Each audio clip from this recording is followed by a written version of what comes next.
It is now time for our final session with a man who many of us know as Chris Davies. And he is going to be sharing us his vision and his roadmap for the future of AAC over the coming year. If only these had seatbelts, because I would tell you to buckle up. Thank you so much, Chris. Thank you. So we're going to talk about two pathways today. One, working towards medical. We're going to go through those options and those areas that we could open up and go into to have medical titles to link in and to explore that area of expanded practice. And also another one looking at standards, which I know is a contentious topic always on the forums and that. So we will look at both of those. I do have a dream, but it's about taking action. You're either doing or you're making excuses, and that's it. Yeah, lots of associations are saying, oh, well, we're sitting here taking money, but what are we doing? Nothing. Yeah, and I've had enough of it. So it's foot up, backside. So I've been speaking to lots of them. They get it, they're coming on board. A lot of them are coming together. We have probably 12, 13 organisations in our group now that come together. So, you know, we're making waves and we're doing things, and we've been listening and planning. 5 years, COVID messed me up a couple of years, unfortunately. It would have been a quicker plan. So I'm not slowing what I'm doing, but it's been a huge task to get this rolling and move this forward. I want to change everything in acupuncture in the UK so that it never ever goes back to the state that it's currently in, which is a little bit of stagnation, which is not good in Chinese medicine. We need to move things forward. And taking action is the key. We don't want somebody overseeing acupuncture and telling us what we can do, when we can do it, and how we can do it. Yeah? We need to be having our own voice. And if we all come together, we can do it. But we've got to come together and have adult conversations, and rather than throwing the toys out the pram or storming out and leaving the conversation, you know, in any conversation in the world, I do a lot of psychotherapies and I teach a lot of psychotherapists. In any conversation that's meaningful, you will always have the chance of offending the other person. Because if there's great stakes and great investment from either side, there will be a chance that you can offend people. Well, that's part of the conversation. That's the whole point. It's to take your mind from where you don't want to move to a place that you do, and that can be offensive to people. But that's the only way we're going to come together. Yeah? So we need to own the profession, we need to protect it, and that hasn't happened in other countries. AAC is going to lead the way on this. We've got the team to do it, and we've got the passionate people, and the degree level helps. It opens doors that other groups are not going to get, unfortunately, on some things. How we are viewed? Well, we've got to come together. Pharmaceutical industry is probably laughing very much and saying, look at them over there, that little group and that little group. And there's 19 associations.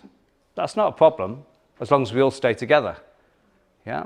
Everyone can have their own place, and they do very specific things, and everyone wants to be at a place that's comfortable. So they want to join a place that's represented, that represents their training, and is surrounded by those sort of people. And that's fine to have lots of associations and lots of groups. We should have those voices, and opposing voices. I'm not scared of people across the table being totally different to me. I want the opposing voices at the table. The more voices you have, the better view we have of the landscape. Yeah? We need people who are actually potentially going to be argumentative against the situation. There's nothing wrong with that, yeah? But we need the conversation, and at the moment we're not having it. So we need to change how the way we're viewed. We need to come together and work with groups of all types, no matter what they're training, whether it's a 3-day course that we might bite our lips with and go, are you an acupuncturist after 3 days? Yeah. We might, you know, we'll have to come together and discuss that. But there are ways of doing it. We need to work to upgrade the whole community and upgrade people who perhaps aren't meeting standards. Yeah? I can tell you now, after our surveys, it's not the fact that people don't want to, it's that they can't. Yeah? We've spoken to all the groups who do not do degrees. Everyone has said, love to do a degree. Everyone. There's no opposition to it. It's just the cost, and they don't know how to do it. There's no pathway. Yeah? And the university costs are just ridiculous. Yeah? And they don't give you anything. You actually fill in a lot of paperwork every year, and then all you do is get certificates from them. Yeah? The price they're charging, you should be having a whole room and everything hired. You know, you should be able to use the whole premises. So, but you don't get that. AAC members need to be the ambassadors. We need to be pushing this forward, and we need to be the ones doing it. The problems that you have currently, paperwork. Everybody in the UK pretty much agrees on acupuncture standards. Doesn't matter what association you go to, they're pretty much all the same. But they are all different. We need one set of standards, code of conduct for all acupuncturists in the UK. And we alter it to be inclusive of everybody, no matter what their environment. Yeah, we can do it. It's just listening and having the conversation. So we need to alter our paperwork, and that's the easiest job. I think we can all agree on standards. We can all agree on equality policies, things like that. That brings people together, and it's a central talking point for everybody. So we need that central place. We need a central standards group that's going to appear to the healthcare insurance companies, especially that if you're part of this group, you're fine. We'll accept you, we'll pay you. We'll do Bupa, Aviva, all the ones that are moving to GMC only, we'll still be able to get them back. A lot of our feedback from Westfield was, well, you've not got a list of people on your site. Yeah. Next day, we had a list of people on the site. Yeah, we resolved that issue. Well, our clients can't find you because you've not got a clinic locator. Well, there's clinic locator. We've done that. What's the other problems you come across in the insurance? We know nothing about acupuncture. We don't know whether you're good, bad, or whatever. There's no standards. Well, we need to make that standard. And there's one central place to go and check it. Then you can get all the healthcare companies. Yeah. Transparency of training. It's no problem if someone wants to do a 3-day course on dry needling or musculoskeletal needling. That's not a problem. Why shouldn't they? It's a CPD add-on to what they're currently doing. And if it helps in that limited practice, that's fine. However, it needs to be transparent. It needs to say what it is on the tin so that it's not classed as acupuncture. You shouldn't be able to use the title acupuncturist. You have to use musculoskeletal acupuncturist on all your advertising, on your window, on your cards, on everything. So it's clear what your scope of practice is. In the NHS, you'll do that. You'll see a specialist who in spinal whatever, spinal operations. And it will say exactly what they do. We need to follow those. We're never going to get the title acupuncturist back. It's too general. Yeah. And likewise, you need to be stating you're a TCM acupuncturist or a 5-element acupuncturist. So it's clear what the scope of practice is, and we can then publish that to the public and say, if you've got conditions like X, Y, Z, internal medicine, you need to be seeing a 5-element or TCM acupuncturist, not an MSK acupuncturist. Yeah? If you've got a sports injury, then sure, you may go to an MSK acupuncturist. Yeah? But as well, a 5-element and TCM acupuncturist could also help you. Yeah? And we make it clear. Therefore, we build in titles. Yeah? And AAC members need to be the ambassadors for all this. So, a formation of a group to independently oversee acupuncture in the UK, once and for all, that everybody's invited to, including the colleges. They have to roll the standards out. That's where they should be coming from. We need to listen to the colleges and their problems and their issues and their problems with the standards. If it's not functional, there's no point putting it on the paper. We need to upgrade the core of acupuncture training. As I say, we've spoken to all the groups. Everyone's up for it. There's 3 people who will join tomorrow. If we said if this is a degree pathway, they'd literally snap our hand off. So it's not through the want that people don't want to upgrade, it's the cost and the infrastructure.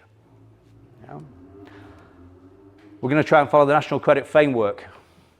Yeah. It lays out how many hours you've done, it lays credits out, it's transferable to other countries, whether it's Europe or US. So, and it states where you are. And that credit framework is made up of two systems, 2 columns. One is level of skill, level 4, 5, 6. Yeah? And that's the skill level of what you're studying. And then the other one is the length of training, based on what they call credits. And on average, a credit, some credits are roughly about 10 hours. Sometimes it's a bit less if it's more clinical, and it's a bit longer, 12 hours if it's more theory or textbooks. But as an average, you could say, is roughly about 10 hours. That would give you your certificates, your diplomas, your first-year degree or foundation degree, 2-year degrees or HNDs, and a 3-year full degree. It would also give you master's degrees. And you would be following that framework. Yeah? And that gives you that framework that you can see, and everyone is transparent. Everyone can see what level of course you're at, and everyone can see how long the course was. Any comments? Good idea? Terrible idea, Chris? You've wasted 5 years of your life and actually been it now? I can't think of anything. There's nothing negative to say. In fact, quite the opposite, which is probably why people are being ever so quiet. Personally, I'm just so enthused about where you and the board are taking this, for an old guy. So I'm really looking forward to it. It's so exciting. Well, we're not hanging around either. I want it done in 18 months. Do it. Absolutely. Just do it. I'm going now. I'm on it now. I'm going. So I'd love to start and talk, but yeah. What are you doing stood there, Chris? What you said you'd do it. Take action, Chris. So that's the first pathway. Before we do this, I would like to, well, basically say thank you so much, Chris and Claire.